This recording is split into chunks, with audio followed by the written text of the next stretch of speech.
Xander Preston would never forget the sound of the rain that night. It was the kind of cold, relentless downpour that soaked your bones and made every drive feel like a battle. But he wasn't driving. He was walking home from his night shift at the auto shop, boots splashing through puddles on the side of a narrow country road, his breath fogging in front of him. "Come on, Nate," he muttered to himself, checking the time. His 7-year-old son would be fast asleep by now, safe with his elderly neighbor, Mrs. Jenkins, who watched him after school while Xander worked double shifts to make rent. He just wanted to get home, kiss his kid goodnight, and collapse. That's when he saw a black luxury sedan pulled awkwardly to the side, hazard lights blinking in the rain. The back tire was flat. Steam hissed from under the hood. He hesitated. People didn't drive that kind of car around here, not unless they were lost or in trouble. And judging by the woman stepping out in heels that had no business on a muddy roadside, it was both.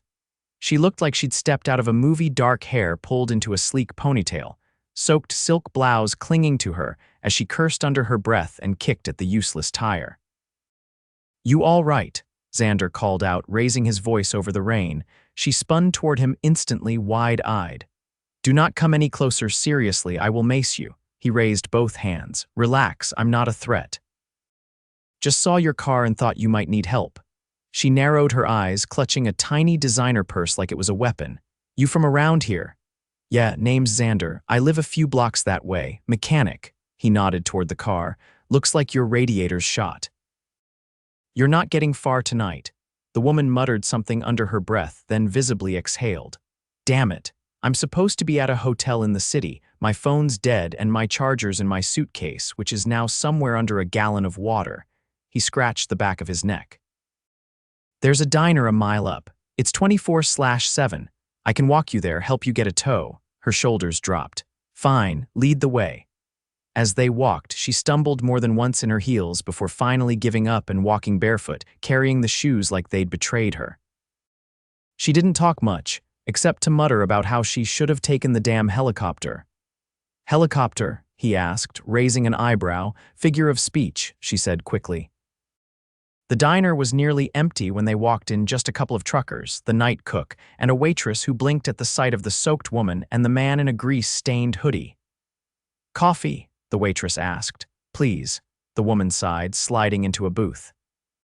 Xander sat across from her, watching her wrap her arms around her body, shivering slightly. "You okay?" "Yeah, just cold and annoyed. This day's been a disaster." She looked up at him. "I'm Delilah Vaughn," he offered a hand. "Xander Preston." Their hands met briefly, warm against cold, and something shifted. "Thank you for stopping," she said softly, glancing down at the table. "Most people would have just driven by." "Most people aren't raising a kid on their own in a town like this," he replied without thinking. Her eyes lifted. "You're a dad." "Yeah, Nate, he's 7, smart, stubborn, and obsessed with dinosaurs." Her lips curved into a soft smile. "He sounds amazing." "He is," he paused. "You got kids?" Delilah shook her head. "No. Just a demanding career that thinks I should be in 5 places at once." "What do you do?" She hesitated, then said, "I run a company, logistics, boring stuff." He nodded, not pressing. "Well, you made it through the night in one piece. Thanks to you." The waitress returned with 2 cups of steaming coffee and a plate of fries. Delilah blinked. "I didn't order first-timers special," the waitress said, winking at Xander. "He gets that treatment." Delilah looked at him. "You come here a lot." "Every night I'm not working overtime," he said with a shrug. "They know me, and they know I usually can't afford much more than a cup of coffee."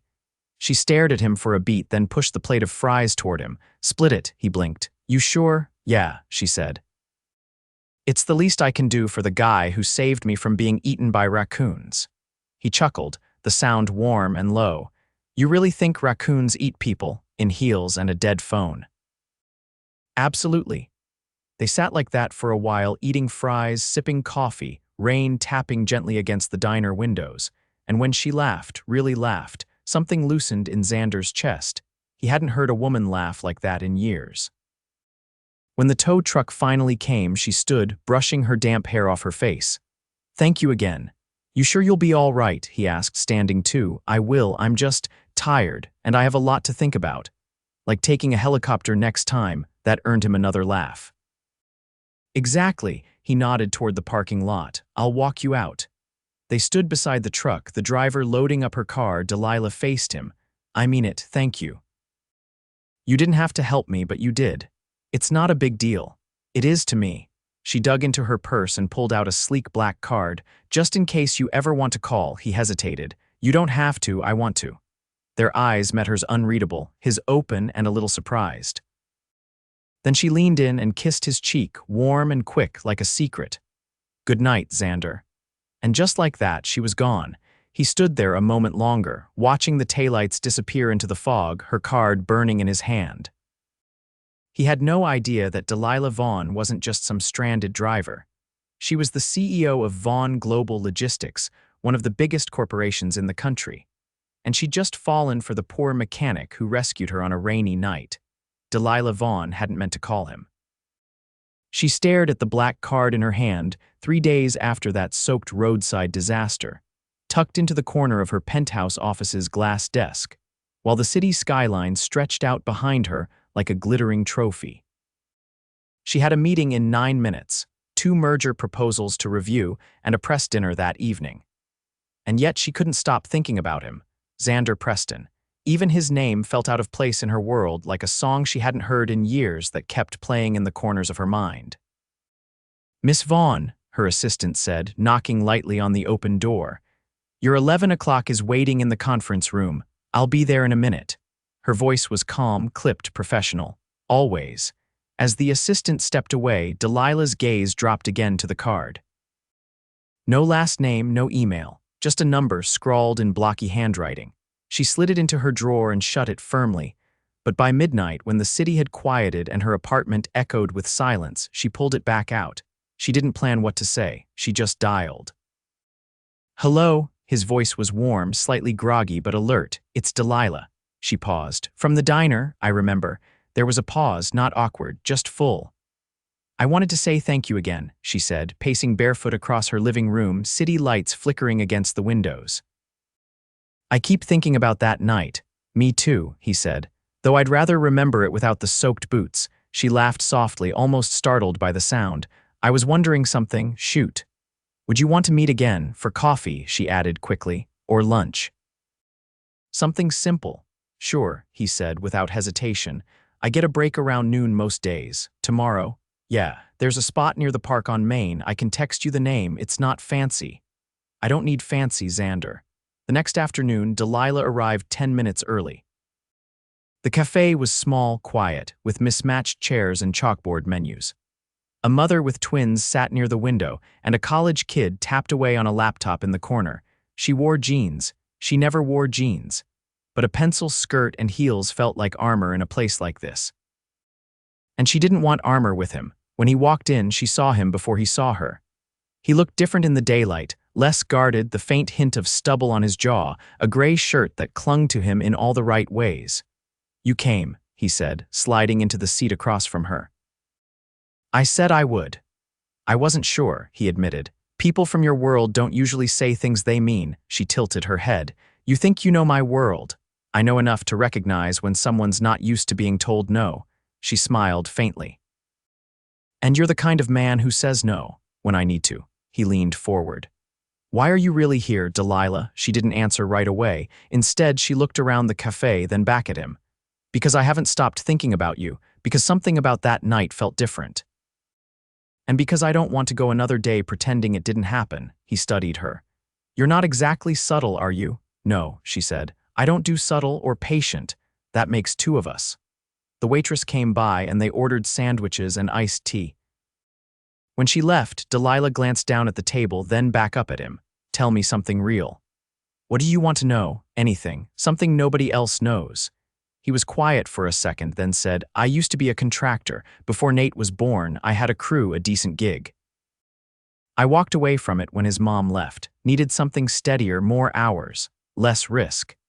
She didn't ask about his son's mother. She could see the door closing even before it finished opening. Instead, she said, I used to lie about why I never dated, told people it was because I was too busy. The truth is, I didn't trust anyone not to want something from me. He nodded slowly. That makes sense. I don't feel that way with you. The food arrived, and they ate, conversation drifting from favorite movies to the worst jobs they'd ever worked.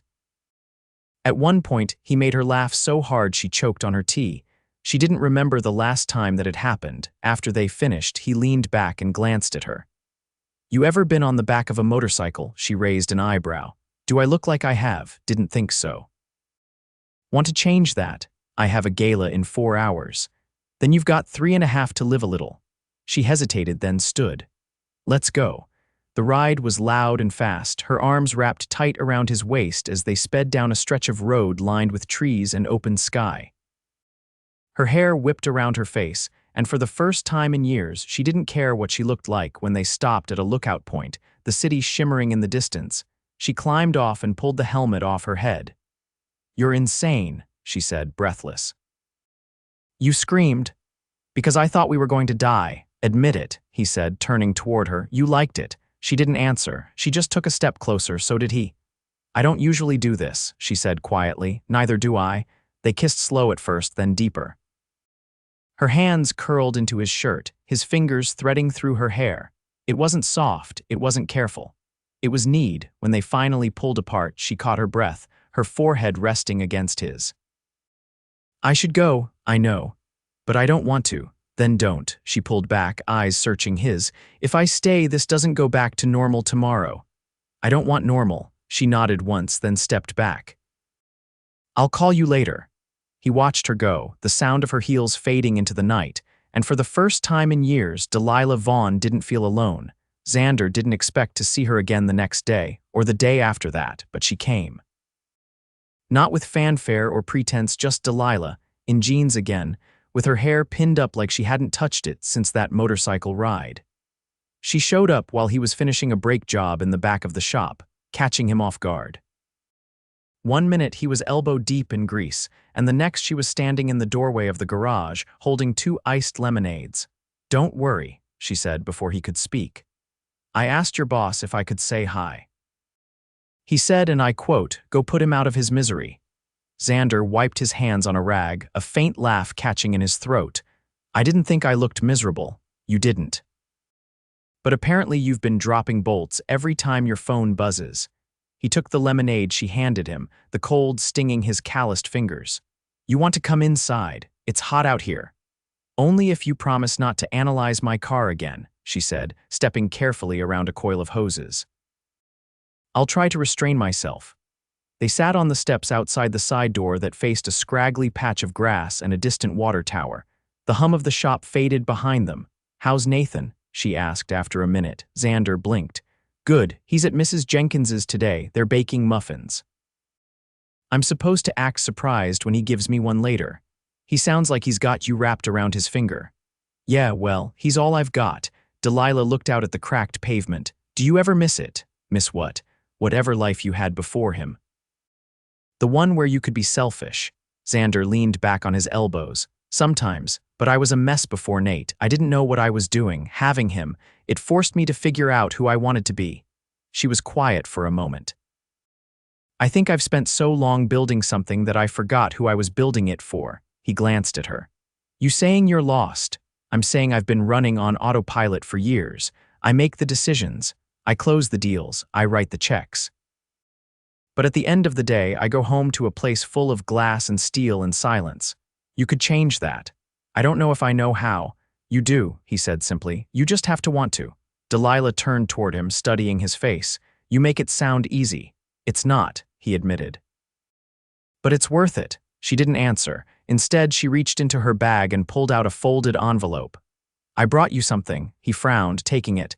Inside was a thick piece of parchment embossed with gold lettering. "You're kidding," he said, reading the invitation. "It's a charity gala. I know it's not your scene, but you want me to go with you," she nodded. He looked at the date. "That's tomorrow. I'll take care of everything. You just have to show up." Xander hesitated. "What about Nathan? Bring him. There's a family suite at the hotel. He can play video games and eat overpriced room service while we make awkward small talk with billionaires." He let out a puff of air, shaking his head. "You're really serious about this?" "I don't do casual, Xander. If I'm going to keep seeing you, I want you in my world." He looked down at the invitation again, then at her. "Then I'll need a suit." I already have one picked out. He blinked. You what? She stood, brushing off her jeans. You think I don't plan ahead? The next evening, Xander stood in front of a full-length mirror in a penthouse suite that looked like it belonged in a magazine. Nathan, already halfway through a bowl of ice cream, sat cross-legged on a plush sofa, watching cartoons.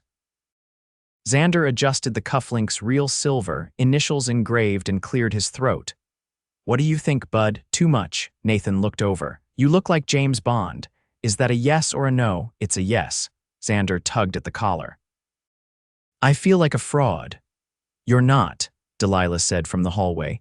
He turned and forgot how to speak. She wore a sapphire gown with a low back and a sweep of delicate fabric that moved like smoke when she walked. Her hair was twisted into a knot that made her look even taller, shoulders bare, eyes calm. He took a step forward. You look. Don't say like a princess. I was going to say dangerous. She smiled faintly and stepped closer. Ready? He glanced at Nathan. You okay, little man? I've got my snacks, my cartoons, and a robot butler in the hallway who brought me juice. I'm great. Delilah grinned. That's our concierge, Nathan shrugged. Still cool. The gala was held in a marble-columned hall beneath a vaulted ceiling, with sweeping chandeliers and waiters in white gloves. Xander felt eyes on them the moment they entered. Her peers, her competitors, her enemies in $1,000 tuxedos and women who looked carved from crystal. Delilah didn't flinch. She laced her fingers through his and led him through the crowd like she'd done it 1,000 times before. She introduced him only as Xander, no titles, no explanations, and he watched as people tried to place him, tried to make sense of who he was and why she was with him. Do you want to leave? She whispered once as they stood by a tower of champagne glasses. No, he said, eyes locked on hers. Not as long as you're here. Later, as the orchestra played a slow, haunting piece, she guided him to the edge of the dance floor. I don't dance, he warned. You do tonight. She placed his hand on her waist and took his other in hers, guiding him through the steps slowly. Around them, the room blurred. All he could see was her. You know they're all watching, he said. I don't care, you will, not tonight. He didn't know how long they danced. A minute, an hour. Time folded in on itself when the music faded. She pressed her cheek against his and whispered, I've never brought anyone here before. I figured. I wanted you to see it, all of it. The weight I carry, the noise, the pressure. And I wanted you to know that none of it matters when I'm with you. He looked at her, eyes steady. Then let's leave it behind. Delilah's heart thudded. Are you serious? He didn't answer. He just took her hand and led her away from the crowd, out the double doors, down the marble steps, into the night air where the city lights shimmered like stars. And for the first time in her life, Delilah Vaughn followed someone else's lead. The wind off the Hudson carried a bite that night, but Delilah barely noticed. Xander's fingers were warm around hers as they crossed the quiet plaza behind the gala venue, a place carved from stone and silence, far above the noise of the city. The air smelled faintly of rain and something else, something clean and unfamiliar. Freedom, maybe. Delilah had grown up learning how to survive in boardrooms. She could command a room with a glance, and a negotiation with a single phrase, silence a man twice her age with the weight of her last name. But with Xander, that armor didn't fit. It never had. You ever wonder what your life would have been like if you'd made one different choice? She asked as they settled onto a bench beneath a sculpture she'd passed 100 times but never really seen. He leaned back, his arm resting along the back of the bench. I used to, not so much anymore. Regrets heavy, doesn't change anything.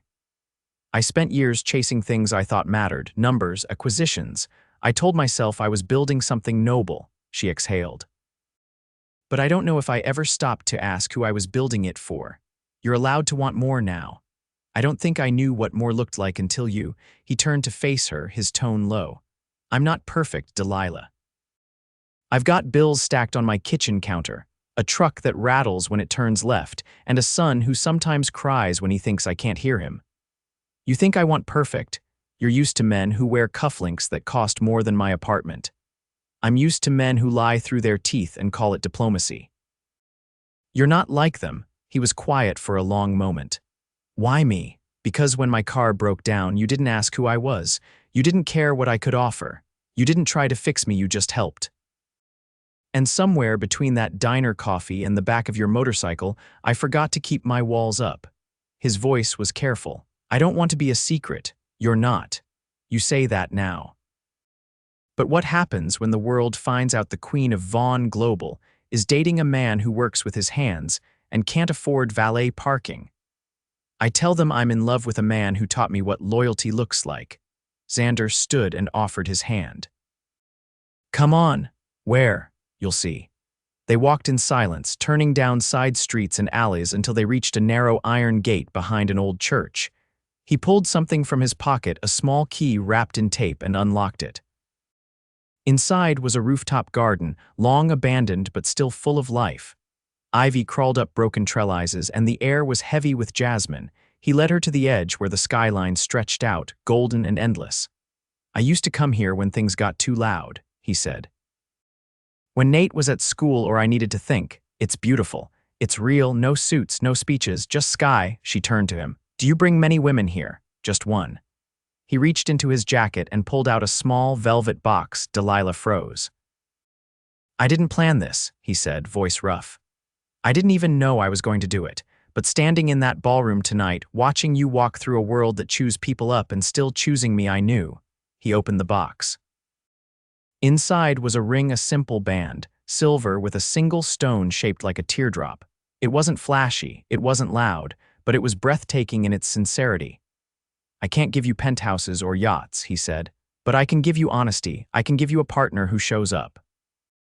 I can give you love that doesn't flinch when things get hard. She blinked back the swell in her chest. Xander, say yes, and I'll spend the rest of my life proving you never made a mistake. Delilah looked at the ring, then at the man who had walked into her storm and stayed. Yes. He slid the ring onto her finger and she threw her arms around his neck, kissing him like the world had fallen away. It hadn't been slow, it hadn't been easy, but it had been true every step of the way. Below them, the city never stopped moving, but up here time bent. And for once, Delilah Vaughn didn't feel like she was chasing power. She felt like she'd come home. 3 weeks later, they stood on the porch of a sunlit townhouse nestled on a quiet tree-lined street. Nathan barreled out the front door in socks, skidding across the wooden floor with a shout. They're here, he called over his shoulder, waving a paper dinosaur in the air.